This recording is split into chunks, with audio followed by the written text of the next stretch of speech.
ever wondered what it means to be strategic? You know, that word that's so easily bandied around, yet the same word that leaders get formally introduced to in so few ways. A rhetorical hands up for those amongst us that ventured into the world of setting strategy or that have been involved in establishing a strategic direction of their company without ever having been informed as to what strategy is or what it involves, let alone attending a training course on the subject. If that's you, as it was me in a past life too, let me introduce you to the indomitable Andy Grove, former CEO and chairman of technology industry powerhouse, Intel. Now, I've been fortunate to walk the very streets this industry titan once walked. I've even toured the Intel Museum that speaks of the sheer domination he helped Intel achieve in his time leading the corporation. And Silicon Valley still echoes to this day with the pearls of wisdom of his 50 or so years at the cutting edge of change.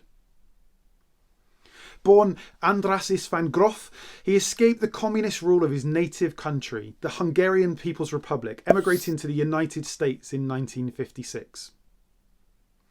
Grove was one resilient so-and-so. Having survived a severe childhood illness in his formative years, he went on to grow up in a fascist dictatorship, which was subsequently followed by the German occupation of his country as part of World War II. And then, if that wasn't enough, he had to live through the Soviet Union's siege of Budapest, his home city, the siege being the period after World War II ended, and that was more than chaotic for all involved. Grove saw more in the first 20 years of his life than many get to see or experience in their whole entire lives, it would seem. Settling into life in America following his graduation in chemical engineering, Grove's engineering prowess quickly put him to work in the field of semiconductors.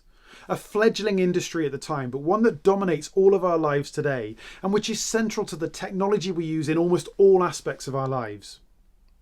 Grove, although not considered a founding member of the Intel team, as he joined on the day of the company's forming, helped to launch and start Intel alongside long-standing colleagues of a past company, Robert Noyce and Gordon Moore.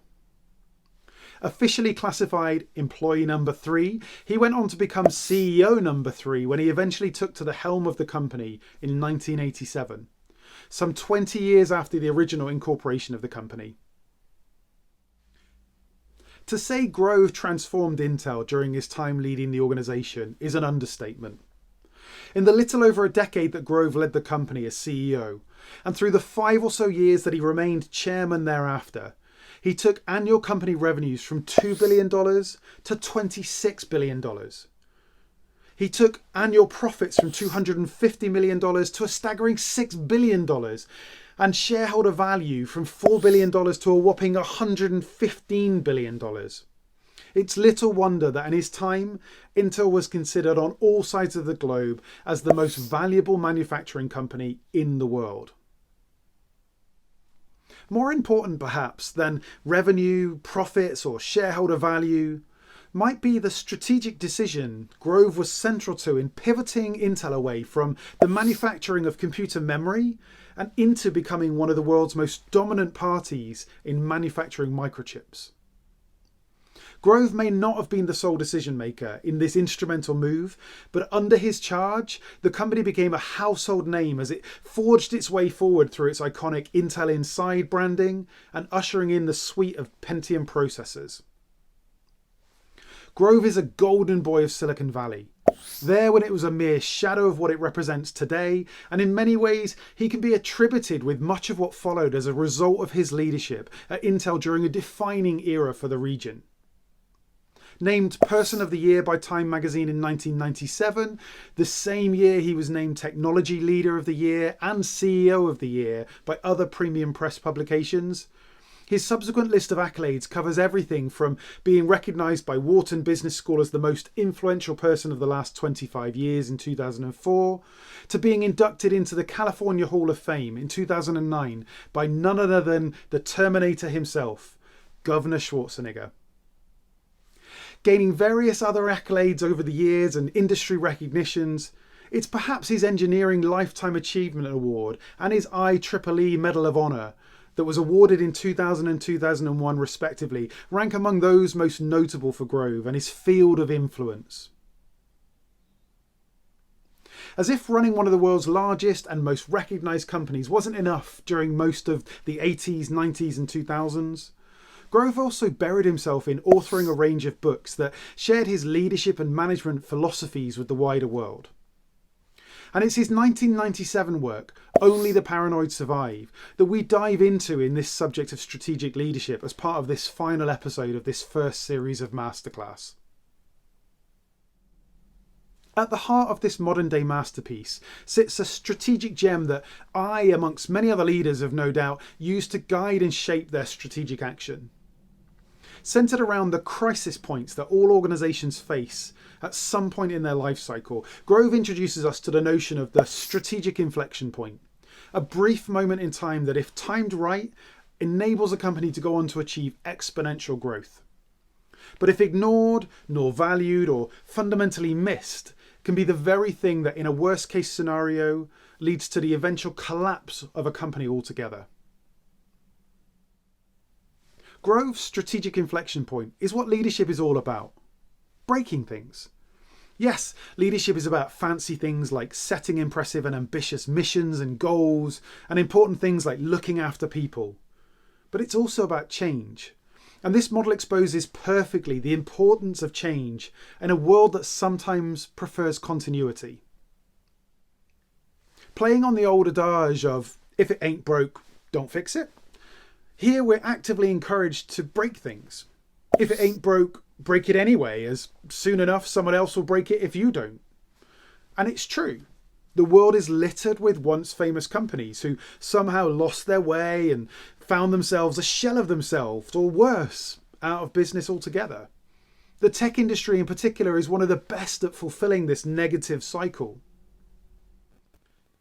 Now it turns out that, just like the three bears and their porridge, there's an optimal time for a strategic inflection, and the secret is mastering when to do it. Considering that business, like life, is a series of sigmoid curves that stack up on top of each other until such a day that they don't. The top of each curve indicates an eventual achievement of excellence by a company, or even a team. Anything beyond that point is a lesser version of success, as teams and companies find themselves gradually, and then more rapidly if not careful, descending into chaos. Time an inflection point too late, and you miss the boat. And all you're doing is essentially playing catch up on how the world has changed and the disrupted environment you now find yourselves operating in. Don't get me wrong, that's a good thing, but it's not strategic leadership at its best. It's reactive and only sets you behind in the pursuit and path to better things. The key stage for an inflection point is when all is going well in the first place. When you're having success, but when you can start to see and feel that things are going to change in the near future. This is where strategic leadership comes in. It's the ability to read the tea leaves and assess the risks and opportunities that constantly swirl around in industries around the world. Inflection points enable a leader to assess the current landscape and how things are going, with the intent of discovering when the right time is to leap towards something new. In fact, it's a variation of this model that inspired the name of my very company, Dream and Leap. We work with leaders and companies to navigate this highly difficult stage of transition.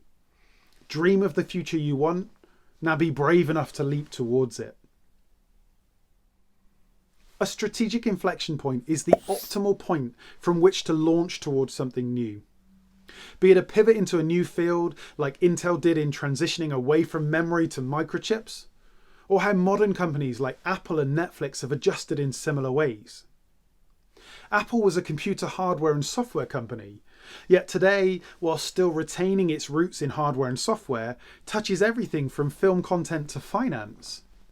Netflix similarly, they started as a DVD by mail company and yet saw the digital disruption forming on the horizon and leapt to first become a streaming company, and these days are as powerful in their award-winning content production as they are for their streaming platforms. Blockbuster?